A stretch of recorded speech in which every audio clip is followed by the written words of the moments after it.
Your Majesty the King, Excellencies, ladies and gentlemen. It's customary to say that it is a great honor to be speaking in front of an audience, and of course it is a very great honor, particularly in the presence of Your Majesty the King, and such an enormous audience as this one. But I'm more inclined to say it is an awe-inspiring situation that I find myself in. So many of you have come in this magnificent building to hear me talk on a subject that your country has shown such a shining way, such a shining light to the rest of the world. And as I see you in your national dress here, symbolizing the respect you have for your culture, I think to myself, what really right do I have to come here and talk to you about climate change, about the preservation of culture, which is all part of climate change, about your relationship with nature, which again is all about climate change. Because these things are enshrined not only in your constitution, but also in your very lives. So it is with a sense of profound humility also that I stand here. But let me start on a slightly lighter note.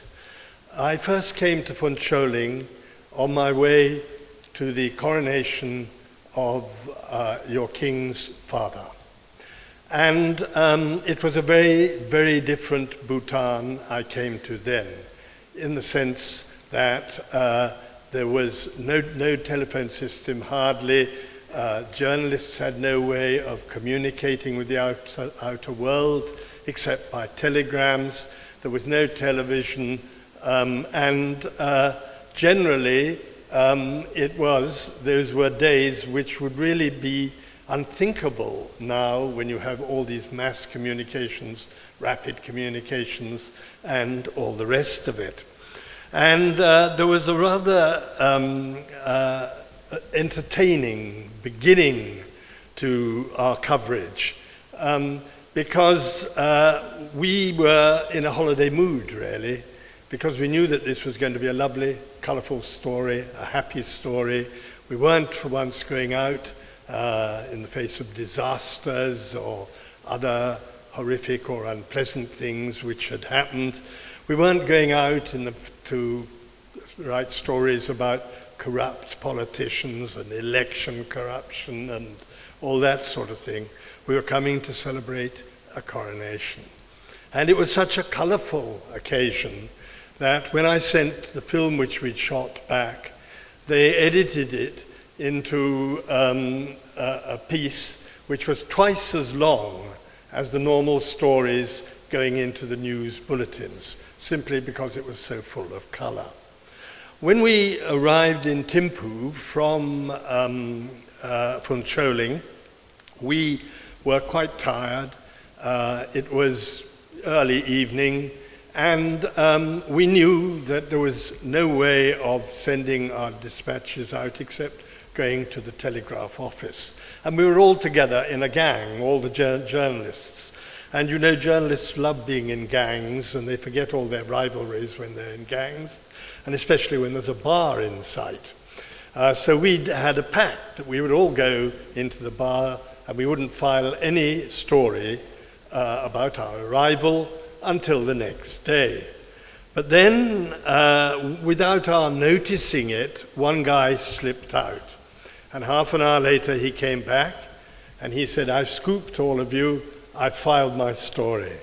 So then we all went back to our bedrooms cursing him and sat down and wrote stories and laboriously took them down to the telegraph office. We got up the next morning to go and see what had happened to our telegrams, and none of them had gone except the top 2 or 3, which the telegraph man was punching out. And so we looked at this file and we went through it, and we saw right at the bottom was the dispatch of the gentleman who had cheated on us. So we thought that was a just reward and a happy beginning to what was, I think it was a week we stayed here. And I've never, ever forgotten that wonderful occasion and the story which I shot at that time. So it's a great delight always to come to Bhutan. And today, when I think that I woke up in Delhi, one of the world's most polluted cities, the second largest conurbation in the world, according to many, a city of not just pollution, but of traffic jams, of vast distances, of, sadly, a number of slums and of manifest poverty. And then I arrive in Phuntsholing, and I seem to be in a different world. I was telling His Majesty the King that one thing which struck me and Jilly, my partner, who's here with me, was the cleanliness of Phuntsholing. You may well have heard that Prime Minister Modi in India has mounted a Clean India campaign, but it has not had much impact, as you can see if you just pop across the border. So to come to fresh air, cleanliness from Delhi is a great delight. But I have to say, I don't want to run down Delhi, and I do not want to run down India. I have lived for nigh on 50 years in Delhi. I was born in India. I've lived 50 years as an adult nearly in India, and I have a great affection and love for India. But when you live in a country, one of the great things about India is that you are allowed to express your concerns and to say what you feel should happen, should change. One example, we're sitting here in an institute of governance, and I have time and again, and in my books as well, written about the need for India to decolonize its institutions, because its institutions are still functioning on the basis, the same basis as the colonial institutions. They are virtually the same. If you take the Indian civil service of the colonies and you just replace it with the Indian administrative service of independent India. And only today, in the Hindu newspaper, there is a long article about how the Indian Penal Code is still basically in effect. And that was written in the 19th century by the British. So obviously you have a governance problem if, as a democracy, you are using or you have not reformed the institutions of governance which were bequeathed to you by a colonial power. So although I'm going to say some things which are critical of India, I don't want you to believe that I am anything other than a lover and an admirer of that great country. But we all have our faults, including India, and of course, including me. So let me start then by saying that quite categorically, I personally do not have any time for those who try and argue that we need not worry about climate change. For those who believe that there is scientific evidence that there is not going to be climate change and that climate change is not taking place. Now, I don't challenge them on the basis of their scientific evidence. I challenge them for this reason, because there are so many others, scientists, who believe that climate change is taking place. And if there is that much evidence, surely it is wise to take action, even if you believe it is only a potential or possibly not a threat at all. But to my mind, at the very least, it must be a potential threat. And just as if you have a house, you don't necessarily, or you probably don't think it will ever catch on fire. But if you don't make it fireproof, you're a very stupid person. And in the same way, I think there is so much evidence for climate change that the climate change deniers are quite simply wrong to suggest we do not need to take precautions. Because the threat of what would happen if climate change does take place to the extent many fear it could is so appalling that no one would, I think, want to take that risk. But also, I believe that climate change presents us with an opportunity.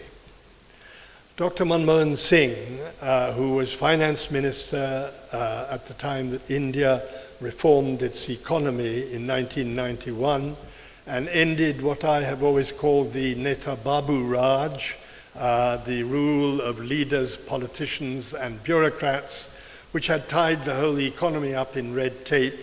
He always used to say, and he still does say, that he took advantage of a crisis because India was facing bankruptcy.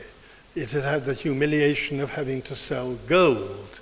And Manmohan Singh and his Prime Minister, Narasimha Rao, said, this is an opportunity when we can say simply, we cannot go on any longer like this. And therefore, they were able to push through the reforms that they did push through. And in my view, climate change is an opportunity as well. It's an opportunity for us to say to ourselves, we cannot go on living as we do. We have to change our lifestyles. And I think that if you think of it in those terms, then I believe that you will realize the sense and the importance and the value, actually, of being fully prepared to take action to prevent climate change. Let's look at this in the South Asian context for a moment. South Asia is, I think, a third of the population of the world. It's certainly a very large proportion of the world. It's a huge population. It's a population also which has very, very major problems if climate change takes place. You here in Bhutan are a mountain kingdom. If the snows of the Himalayas start to melt and the glaciers melt, as some people say they have, you will be impacted. Your next door neighbor, Bangladesh, will lose large areas of its land. And as you all know, Bangladesh is a country with very dense population, and with many people living in the coastal areas. India has the Himalayas, and it has a very long coastline. The tsunami showed how endangered people living on the coast of India are. Again, India has a very large population and an acute shortage of land. So just those three things, you can see Bhutan, India, and Bangladesh have these particular threats from climate change. And of course, if climate change came about with such large populations, one possibility is that you would get large-scale migration. And we have already seen, and we are indeed witnessing, the huge problems that migration can create. So whilst I wouldn't like to say that the problem facing South Asia, if there is climate change, are greater than anywhere else in the world, they are certainly very marked.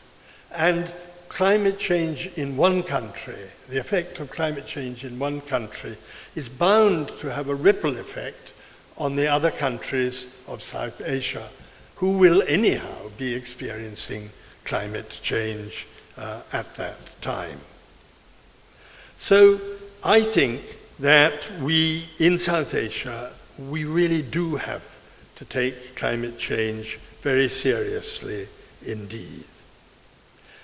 Now, India, at the moment, seems to me to be not sufficiently concerned about climate change.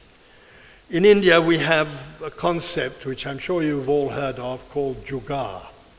And Jugaad means really saying, well, it will all come out right in the end.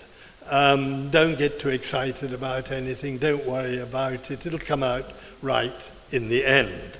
And we had, of course, the famous case of the Commonwealth Games, where when countries of the world were saying they were not going to send their teams because the buildings for the teams to live in were in such shambolic condition, somehow or other, by Jugaad, India got the buildings right on time, and the teams came, and the games were a great success, which only confirmed India's faith in Jugaad.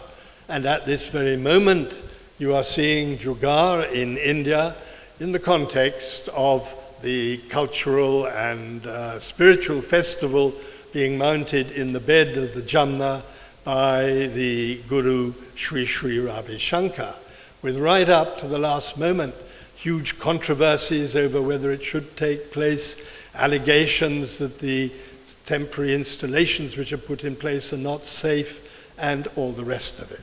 But my guess is that Jugaad will triumph, and India will, the festival will go ahead. I may be proved wrong, but that is my guess based on experience of Jugaad. And one other illustration of Jugaad I like to give is my own experience. I am an unashamed railway fan, and my only disappointment in Bhutan is that you haven't got a railway yet. But I'm sure that His Majesty will be thinking about that. Anyhow, I was traveling with Jilly on a long journey at which we had to change several times from Patna to Bangalore.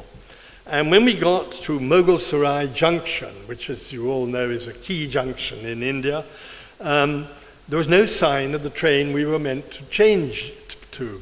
So I went to see the inquiry, and I said, where is this train which is going from Mughal Sarai to Varanasi, not a very long distance? And the guy said to me, it is indefinitely delayed.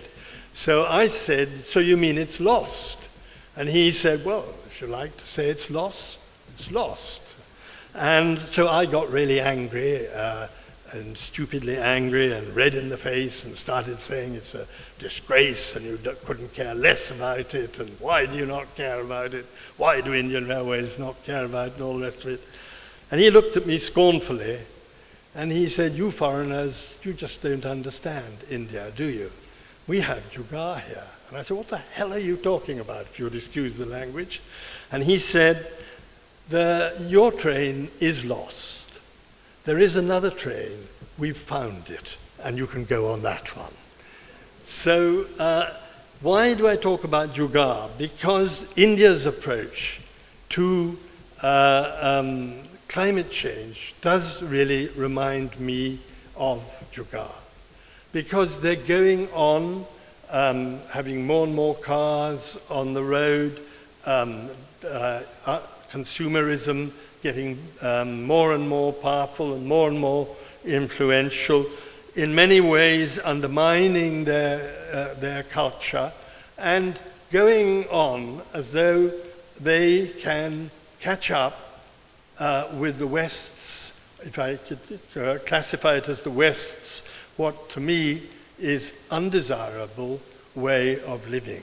Their ambition is not to change, not to look for something different, as you in Bhutan are doing, but simply to hope that GDP growth will carry them to the lifestyle that America and other places have.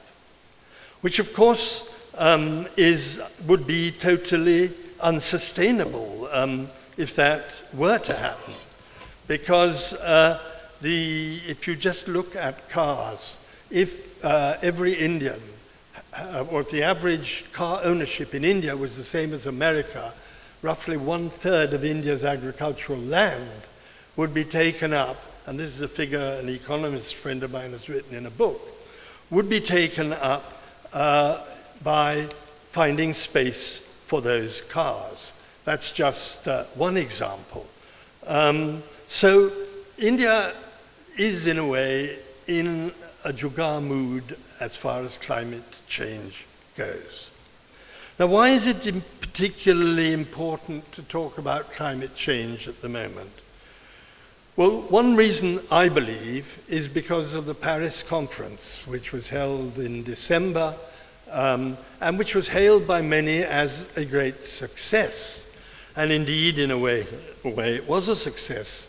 Some 180 countries got together and reached an agreement on what their contribution to climate change would be, their contribution to reduction in emissions would be.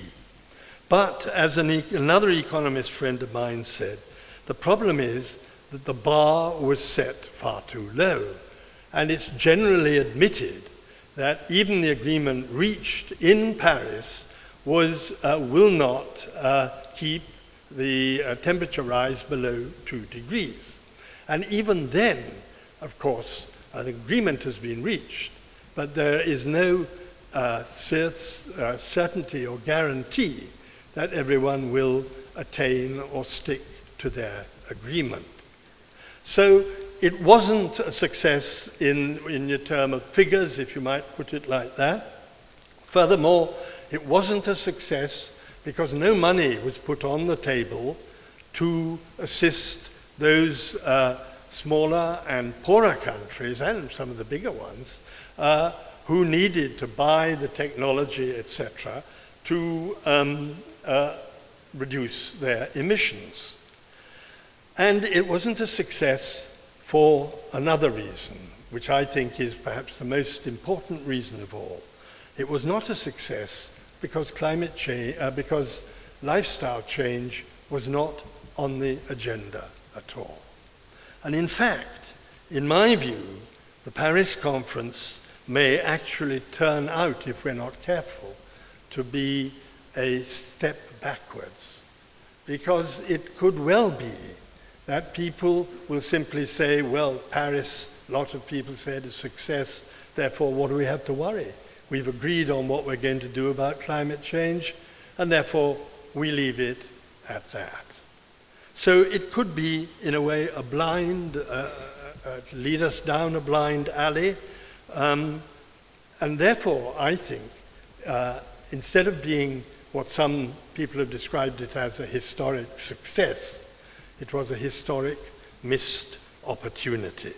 And if we see it as a success, that would indeed be very dangerous.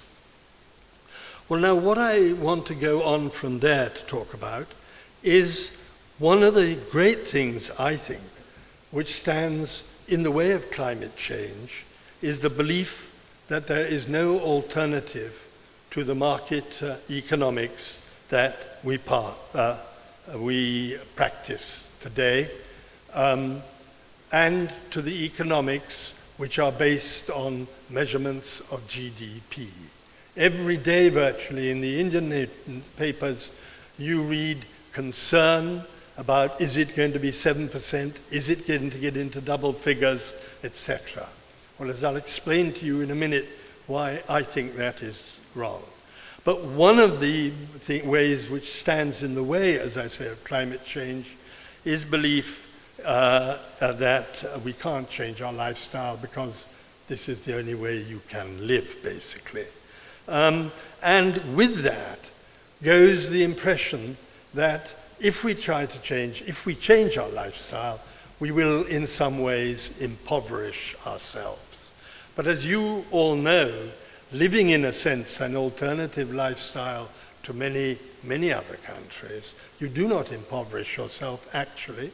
If you change your lifestyle in the right way, you enrich yourself, you enrich your country in certain ways, and you are all the better for it rather than all the worse for it. And the third problem, I think, is that developed countries do not admit that they have got it wrong, and developing countries tend to think, well, these people are more successful than we are, and therefore their way must be the right way. So those are the things, some of the things, I think, which stand in the way of climate change and that block people's minds to the idea of climate change, lifestyle change.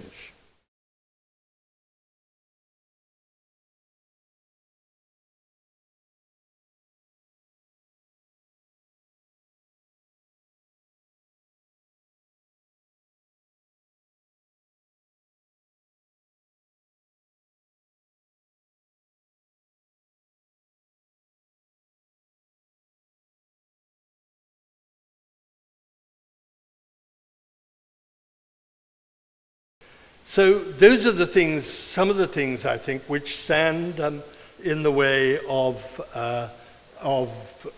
climate change and that block people's minds to the idea of climate change, lifestyle change. And I think that there are three wrongs, really, particularly, which I'd like to talk about, which we need to see as wrongs, need to see as mistaken ways of living. And the first one, really, is, in my view, the conviction, as I said, that the way we live our lives, the way developed countries live their lives is the best and really the only way to aim to live your life. And this is but one of the great fallacies of this, in my view, and we have a distinguished economist in the audience, and he might well ask me embarrassing questions when I've stopped speaking. But as my economist friends tell me, the real problem about GDP growth is that it basically consists in a measure of consumption. And therefore, the more you consume, the faster your GDP growth will grow. And also, it has strange anomalies in it. I remember once an Irish economist telling me of two examples. He said one example is that it is very bad for GDP if a mother stays at home and looks after her children. For GDP, it would be much better if she went out to work, for GDP growth, if she went out to work and created a bit of growth, and also employed a maid or an ayah or someone to come at home and look after her children. Whereas many would argue that actually for the sake of the children, for the sake of the family, if she took some time off from her work and looked after her children, she would be much healthier and her children would be much healthier. And an even more ridiculous example which he quoted to me was an oil spill. Now, of course, an oil spill is a total disaster, but it does create a lot of economic activity. And according to him, this would register as GDP growth. So you have this problem that you are considering the success of your country based on what is consumed. Now, the alternative which you have in this country, of course, is that you try to measure the growth in happiness in this country. And that is, incidentally, something which you often read about now in many other countries of the world. In fact, it's my bet that if you were to ask lots of people what they knew about Bhutan, they would say it is the country which measures welfare and growth by human happiness. And we know that there are many who criticize this, there are many who say you can't do it, but nevertheless, clearly, it does seem to work, and anyhow, it is clearly a step in the right direction. Because what you need to do, surely, is to measure the health of your economy, the health of your country, by a far wider basket than simply measure it by consumption. And what does consumption lead to?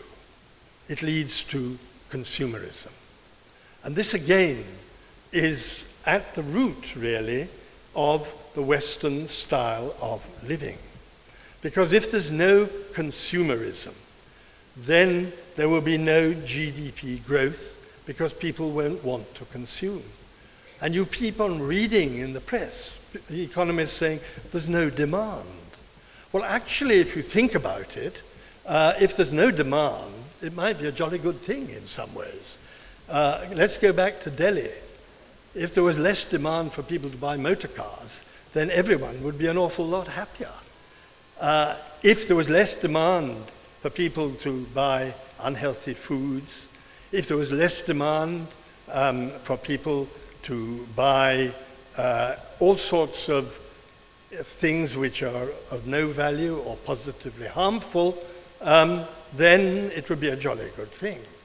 But the crucial thing about consumerism seems to me to be that underlying consumerism is greed. Because you cannot be consumerist unless you're greedy. If I don't want a smarter car, if I'm not greedy, I won't go and buy one. I've actually got a car which is about to be declared as no longer able to be on the road because it's so old. You might say it's rather wrong of me to keep an old car, but I have no desire for a new car. But consumerism is the engine of growth, as I see it, on the Western model, and consumerism is greed. And the problem with greed, as you all know, is that greed has no ending, and greed makes you unhappy rather than happy. Because you are unhappy that you cannot have a car as big as your neighbor, or a house as big as your neighbor. And you are, greed goes on because you get in the habit of it, and when you've got the house the size of your neighbor, then you see someone else with an even bigger one, and you say, oh, I must have a house like that. And so it goes on. So greed, which is really the engine of this lifestyle, the engine, consumerism is the engine, greed is the engine of consumerism. So you've got that reason also for not wanting, hopefully, to follow the example of what is happening in the West. And if we consumed less, then the pressure which we put on nature would be reduced. We would not have to search for the amount of energy that we have to search for, and altogether we would live lives which are more friendly to nature and less demanding of nature, and therefore less likely to produce climate warming. I want to read you a condemnation of the way we are doing our economics at the moment by a distinguished American economist, Jeffrey Sachs, who in 2012 said, "We have lost sight of the operational failings of unfettered gluttony, i.e. unfettered greed. We are neglecting a torrent of market failures." And it looks as though we might be in the middle of another market failure even now. Failures in infrastructure, finance, and the environment. We are turning our backs on a grotesque worsening of income inequality and willfully slashing social benefits. We are destroying the earth as if we are indeed the last generation. We are poisoning our own appetites through addiction to luxury goods, cosmetic surgery, and sugar, TV watching, and other self-medications of choice or persuasion. And our politics are increasingly pernicious. And that is illustrated surely at this very moment by the American presidential election, where perhaps I should not say this, but to many people, the prospect in the Republican race of the man who appears likely to win is certainly seen as pernicious and by many as incredible. So therefore you see that quotation, it gives you really the nub of what I'm really trying to say, which is so relevant to climate change. Because it is the demands that we put on nature because of our consumerism that lead to, or that are one of the factors which leads to climate change.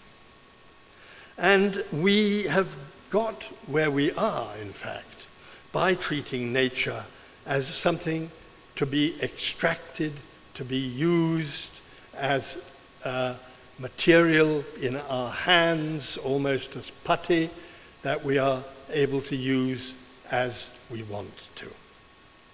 And this is completely contrary to the whole philosophy, culture, and religion of South Asia. Because as you know here, Buddhism, Jainism, Hinduism, Sikhism, all the Indic religions believe in one great unity and that we are part of that unity. And we are not lords of the world, and the world is not here for us to do as we want with it. There is definitely a underlying philosophy, though, of modern economics, of the economics which dominate at the moment, basically that nature is there for us to use it. And there was once a saying by Rabindranath Tagore, who said that in the West, the idea is that we have a hostile relationship with the world and with nature, and that it is there for us to extract from. But he said in the East, that is India, Bhutan, and all the countries of South Asia, really, certainly all the Indic religions, the idea is very simply that we are all part of one great unity. And this reminds me of something, that one of the reasons why climate change is so relevant in South Asia is because South Asia has the philosophy, the religious philosophy, and the culture. If only it followed those philosophies and that religion to cope with climate change, because of its wholly different attitude to nature, and also because of its attitude to greed. You are Buddhists, of course, and Buddhism has a doctrine of non-attachment. Well, how can consumerism and greed go with non-attachment? Hindus believe that there are 4 things which they should aim for. One of them is art, which is economic welfare. But another one of them is dharma, which is righteousness. Well, it's a very complicated word, as you all know, but you might translate it as righteousness. And therefore, what they say to themselves, if they follow their philosophy, is, yes, we have a right to acquire enough to live full lives. But we have to acquire that in a righteous way. And one of the things about doing it in a righteous way, of course, is that you're not damaging nature in doing it. And another way, of course, is that you are not doing it such a way that you get so much and other people don't get enough. So then I want to come on to 1 or 2 specific things which I think we need to look at and do without if we're going to be serious about climate change. And in many ways, they are the markers, actually, of the Western materialist way of doing it. One, obviously, we do need to get free from the car. And we need altogether, actually, to reduce our transport needs. The car actually has become a menace. Again, you only have to come to Delhi to see that. We need to have alternatives which are based on public transport. And we need, indeed, to have public transport which is not as energy consuming as our present public transport. But the crucial thing which we do need, I believe, is to get rid of the car. Or if we can't get rid of it altogether, seriously reduce it. And just think how lovely our streets would be if they were not cluttered up with cars. I just ask all of you, go to an old book and look at a street which doesn't before the car age, and then take a photo of that street today, and you'll see the ugliness which has inflicted the streets. Someone, a journalist recently, has written an article saying the car has been a mistake. And in that, he points out that the streets should be public spaces. They should be places we can hang around talking, doing our shopping in, enjoying ourselves, having maybe functions in them sometimes. They are public spaces. But actually, they have just become death traps for cars and other forms of transport like that. And following from that, my economist friends tell me that we need to revive local economies. Because if we revive local economies, we will do with far less transport, and we will also have an economy which in a way is balanced with the locality, because you will not be saying, well, it doesn't matter about the local economy because we can always buy this stuff from somewhere else, you know. And it would mean strange things like, I don't know whether this is true in Bhutan or not, but you know that in Britain now we don't have seasons because strawberries can be imported from all around the world and all the rest of it. Well, it's a strange and rather eccentric point maybe to make, but I believe that seasons add color to the life. They make you aware that the way that nature is changing, the way life goes round and round. And the excitement of strawberries, I remember as a child in Britain, when strawberries came on the table in May, and strawberries and cream, completely lost now because every day you can have strawberries. That's not a big point, but the point about local economies is a very important point. And if you have local economies, you revive local communities as well. As it is, the way that supermarkets have come in and now on-net shopping has come in, we are more and more destroying local communities. And if you think of the hazards of online shopping, you can think that the whole opportunity for a social experience, for going out and meeting people, is lost if you sit in lone solitude pressing your button and you get something comes to you delivered to your door. So all these evidence I'm giving you about local economies seems to me to be self-evidently true. In Britain, for instance, now, we have lost two of the main institutions, three really, which used to hold local communities together. Hardly anyone goes to church, post offices have all closed, and pubs are now closing at an alarming rate too. Why?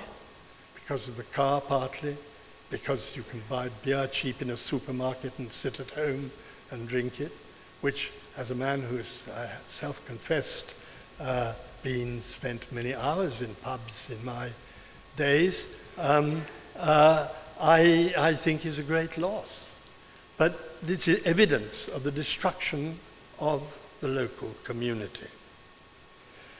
And another thing which is absolutely essential is, of course, less wasteful consumption. And it goes back to what I've been saying before, but we really do need to be like that saying which we don't know, some people say it was Mother Teresa, some say Mahatma Gandhi. There is enough for everyone's need, but not for everyone's greed. And we all know the way that wasteful consumption goes on nowadays. And we are all aware that from time to time we are consuming wastefully.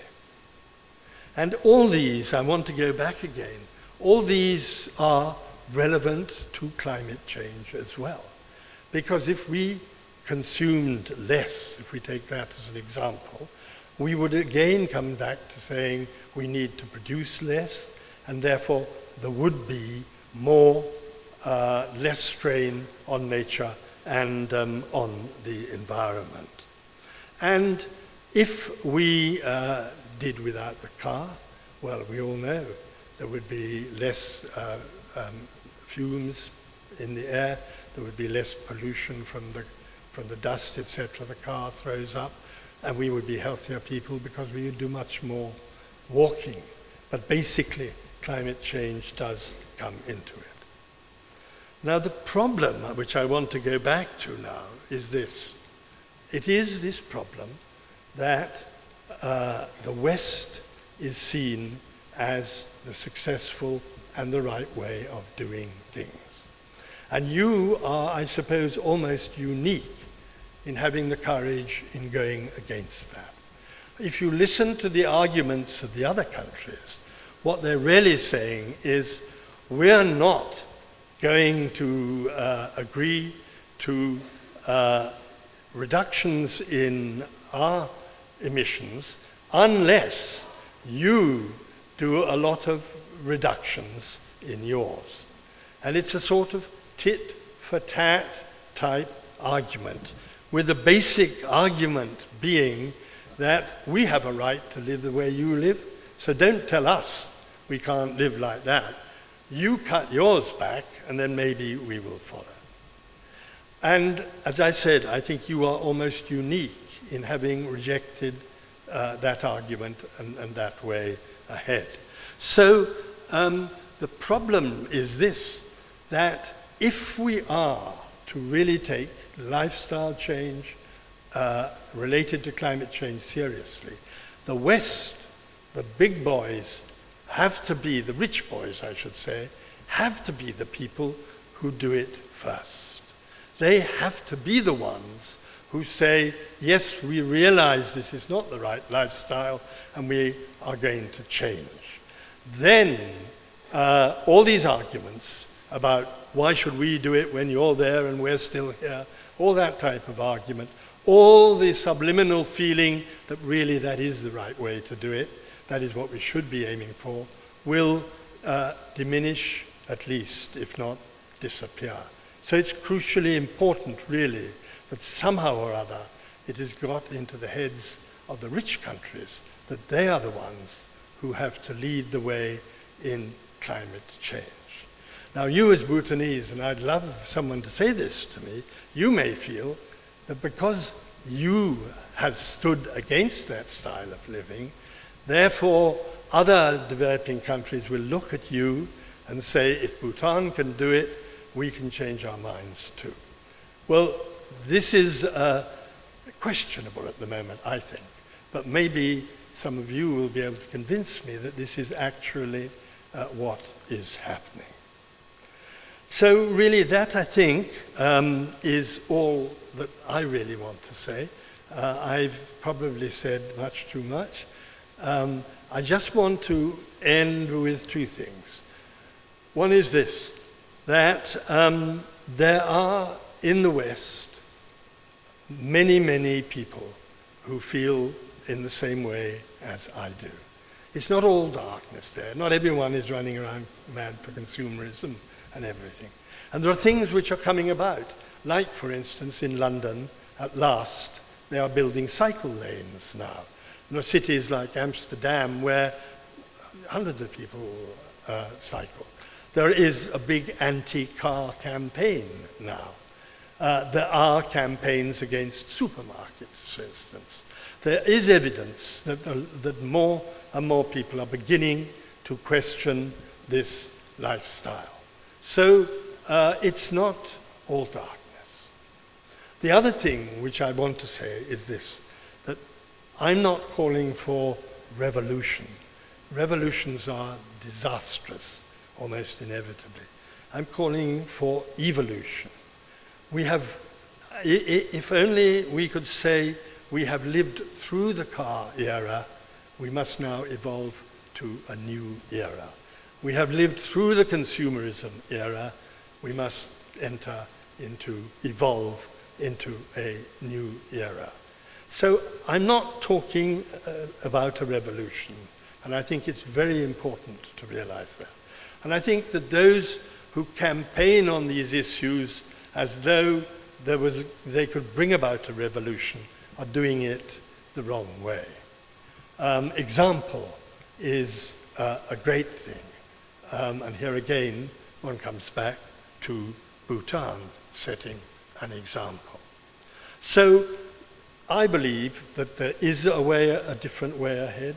I do not think, as some people think, that it is all pie in the sky, that there is only one way to go, that we've all got to worry about GDP growth and forget about everything else. If that is so, incidentally, why is Japan still going on quite happily? Well, perhaps it's not happy, I don't know. Certainly I don't think many of its economists are happy about this, but actually it's not growing. And you don't hear news of starvation or anything like that coming out of Japan. But that's an incidental thing. But I don't believe any of this is pie in the sky. I believe it is all attainable by a gradual process of recognition. And I think, as I said before, that South Asia, South Asian philosophy, and South Asian religions, you might call them Indic religions perhaps, are the ones which have the answer to this problem. But it's interesting that Christianity, which is the dominant religion in the West, and which used to believe in the dominion of man over nature, is now coming round to the Eastern way of looking at things. And as you all know probably, Pope Francis issued what has been considered in theological terms to be a groundbreaking encyclical, in which two of the things he said were this: there is no biblical justification for a tyrannical anthropocentrism unconcerned for other creatures. A tyrannical anthropocentrism, putting man at the center and being unconcerned for other creatures. And he also said, God created the world, writing into it a dynamism that human beings have no right to ignore. So Christianity, and the Pope, one of the most prominent Christian leader, is coming round to South Asian way of thinking. And let us hope that South Asia will come back to its way of thinking too. Thank you all very much.